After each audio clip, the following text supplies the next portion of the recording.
مجھے خیال ہے کہ ہم اہل البیت کے حق میں بڑی کوتاہی کرتے ہیں، بہت کوتاہی کرتے ہیں۔ ہم اللہ کے نبی کی اولاد کے تذکرے نہیں کرتے، اس سے ان سے محبت کی گرمی بھی نہیں پیدا ہوتی۔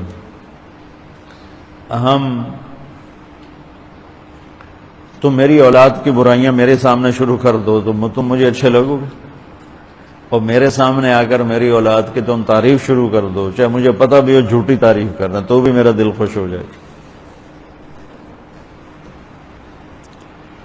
تو ہم نے نا اللہ کے نبی کے گھرانے کے بارے میں بہت کوتاہی کی ہے، بہت کوتاہی کی ہے۔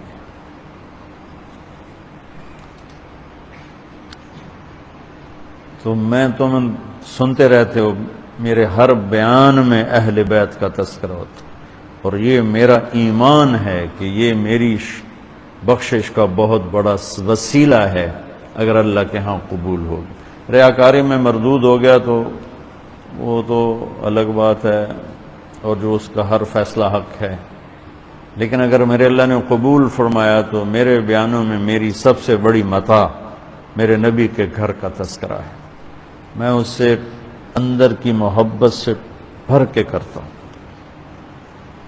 اور اپنی کوتاہی پر اور امت کی کوتاہی پر استغفار کرتا ہوں۔ پیچیدگی یہ پیش آئی کہ اہل حق کا ایک خطیب مبلغ ان کو فطری یا تربیتی میلان ہے روافض کی طرف،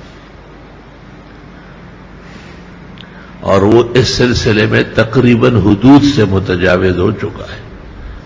مثلا یہ کہنا کہ اہل سنت والجماعت اہل بیت کے بارے میں بہت کوتاہی کرتے ہیں، بہت کوتاہی۔ آپ کو پتا اہل سنت کس کو کہتے ہیں؟ اتنی نہ بڑا پا کہیں داماں کی حکایت، ابا کو ذرا دیکھ ذرا بند ابا دیکھ۔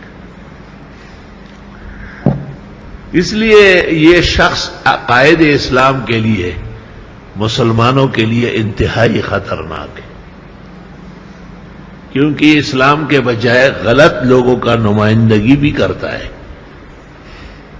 اور یہاں تک کہا کہ یہ میرا بہت بڑا عمل ہے کہ اگر اللہ قبول کرے تو میری نجات کے لیے یہ کافی ہے کہ میں اہل بیت سے محبت کرتا ہوں اور حضرت علی کو مولا علی کہتا ہوں، تو بس پھر محرم میں جلوس بھی نکالے اور ماتم بھی کر لے، اور اذان میں اشہد ان علی ولی اللہ ووصی رسول اللہ وخلیفتہ بلا فاصل، یہ بھی شامل کرنا۔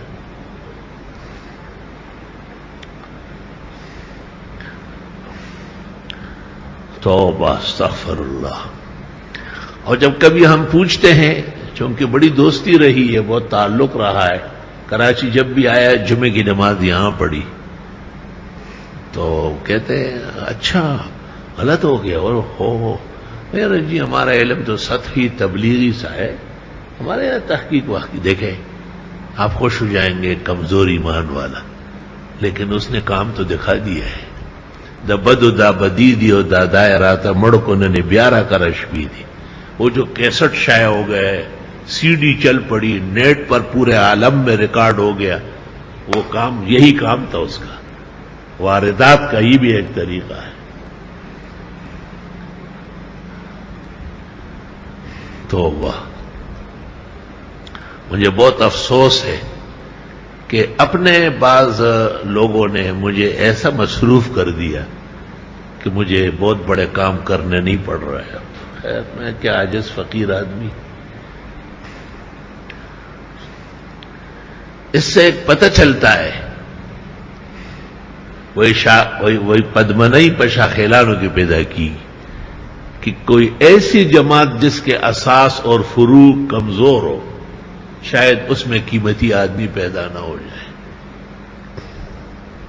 یہ ایک پیدا ہو گیا تھا تو وہ بھی دوسروں کے ہاں شکار ہو گیا۔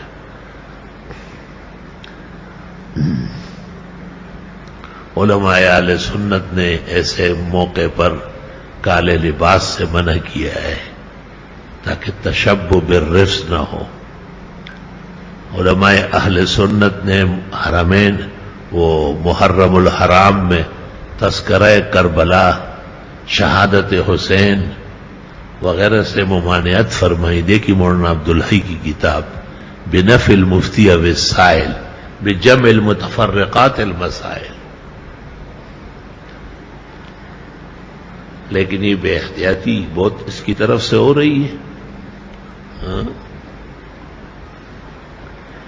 انت مولانا فانصرنا علی القوم الکافرین۔ پھر اگر رسول اکرم صلی اللہ علیہ وسلم نے فرمایا کہ اے علی میرا دوست ہے اور جو مجھ سے محبت کرے وہ علی سے بھی کرے، جیسے خالد کو سمجھانا تھا، تو کیا ایسے واقعات دوسروں کے لیے نہیں ہے؟ آپ نے ابو بکر صدیق کو نہیں کہا لو اتخذت غیر ربی خلیلا لاتخذت ابا بکر خلیلا، بخاری و مسلم کی حدیث ہے۔ تو حضرت ابوبکر صدیق کو تو آپ نے خلیل کا نام کبھی بھی نہیں دیا، وہ ابراہیم علیہ السلام کی شان ہے۔